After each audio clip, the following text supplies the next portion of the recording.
नमस्कार दोस्तों, मैं हूं डॉक्टर प्रियंका। आप देख रही हैं dental and skin care solutions.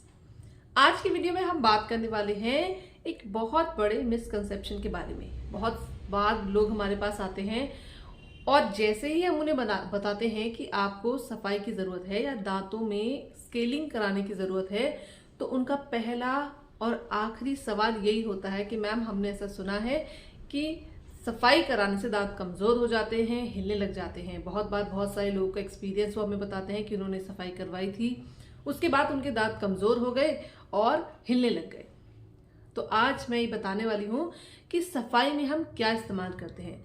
जब भी आपके दांतों की सफाई की जाती है या दांतों के जो चारों तरफ खाना जमा है उसे निकालने के लिए जो स्केलिंग की जाती है, उसके लिए हम एक वाइब्रेटिंग टिप का इस्तेमाल करते हैं। This is the vibrating tip. इसकी जो टिप होती है ये कोई कटिंग टिप नहीं है, ये कुछ कट नहीं कर सकती है, ये सिर्फ वाइब्रेट करती है और इसके वाइब्रेशन से जो दांतों के चारों तरफ खाना जम गया था वो हिल के निकल जाता है। अब अगर ये सिर्फ एक वाइब्रेटिंग टिप है और आपके दांतों के जो आसपास का खाना है उसे निकाल रही है, तो आपके दांत हिल कैसे सकते हैं? और लोगों ने इसे एक्सपीरियंस भी किया है कि उनके दांत हिलने लग गए। इसके पीछे क्या रीजन है बता रही हूँ आपको। बहुत बार हमारे दांतों के चारों तरफ खाना बहुत ज्यादा मात्रा में जमा हो जाता है। अब खाने जमा होने की वजह से ही दांतों में पायरिया होता है।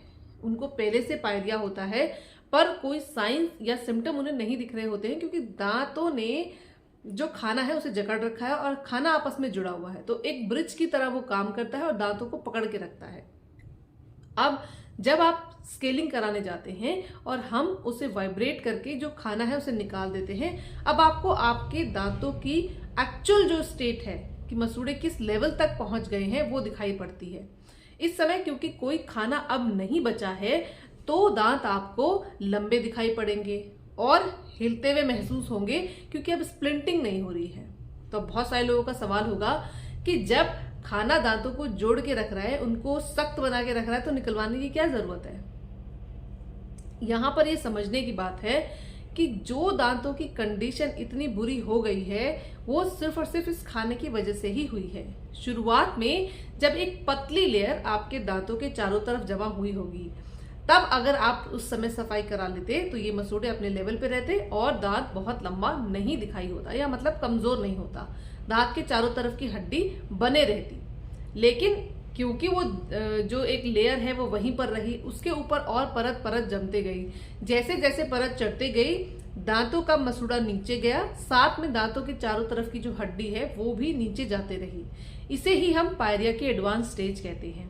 इसमें आपको कोई साइन एंड सिम्टम नजर नहीं आए, बहुत सारे लोगों को आते भी हैं तो वो उसे नजरअंदाज कर देते हैं, पर नहीं आए तो उसका रीजन बस इतना होता है कि उसे आपने अवॉइड कर दिया या उसके बारे में ध्यान नहीं दिया।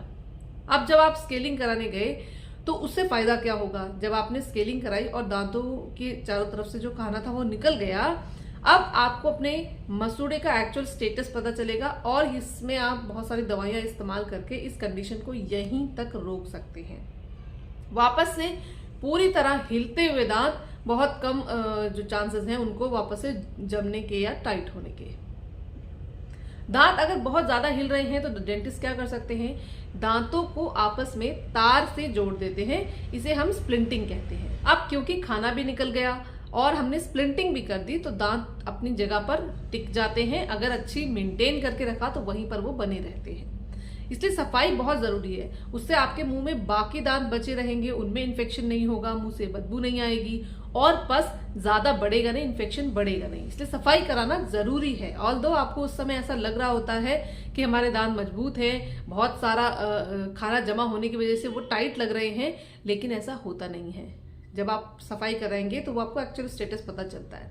क्योंकि सफाई कराना एक इम्पॉर्टेंट स्टेप है और जो लोग आपको ऐसा बता रहे हैं कि सफाई कराने के बाद उनके जो दांत थे वो हिलने लग गए या उन्हें कमजोर फील होने लगे, तो वो आपको गलत नहीं बता रहे हैं। उनका अपना एक्सपीरियंस बिल्कुल ठीक है, लेकिन एक्चुअल में जो प्रोसीजर हुआ वो मैंने आपको बताया कि एक्चुअल में उनके दांतों के चारों तरफ से खाना निकल गया। अब वो उनको एक्चुअल स्टेटस पता चलता है, अब उनको वो कमजोर लगने लग जाते हैं। तो आई होप आप इस मिथ को अच्छे से समझ गए होंगे कि सफाई कराने के बाद होता क्या है। अगर आपके दांतों के चारों तरफ बहुत ज़्यादा खाना नहीं जमा है, बिल्कुल हल्की परत जमी है, तो सफाई कराने के बाद आपको कुछ भी पता नहीं चलेगा।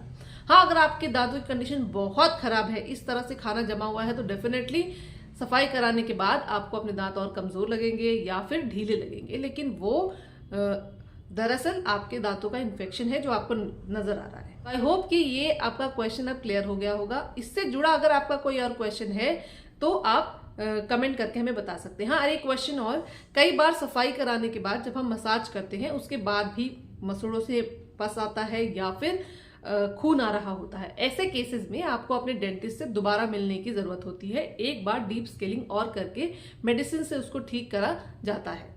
तो अगर आप ऐसी इन्फॉर्मेशन और चाहते हैं तो हमारे चैनल को अभी सब्सक्राइब कर लें। ये वीडियो अगर पसंद आई हो तो लाइक, शेयर और कमेंट करना बिल्कुल ना भूलें। मिलते हैं अगले वीडियो में, तब तक के लिए बाय बाय, टेक केयर।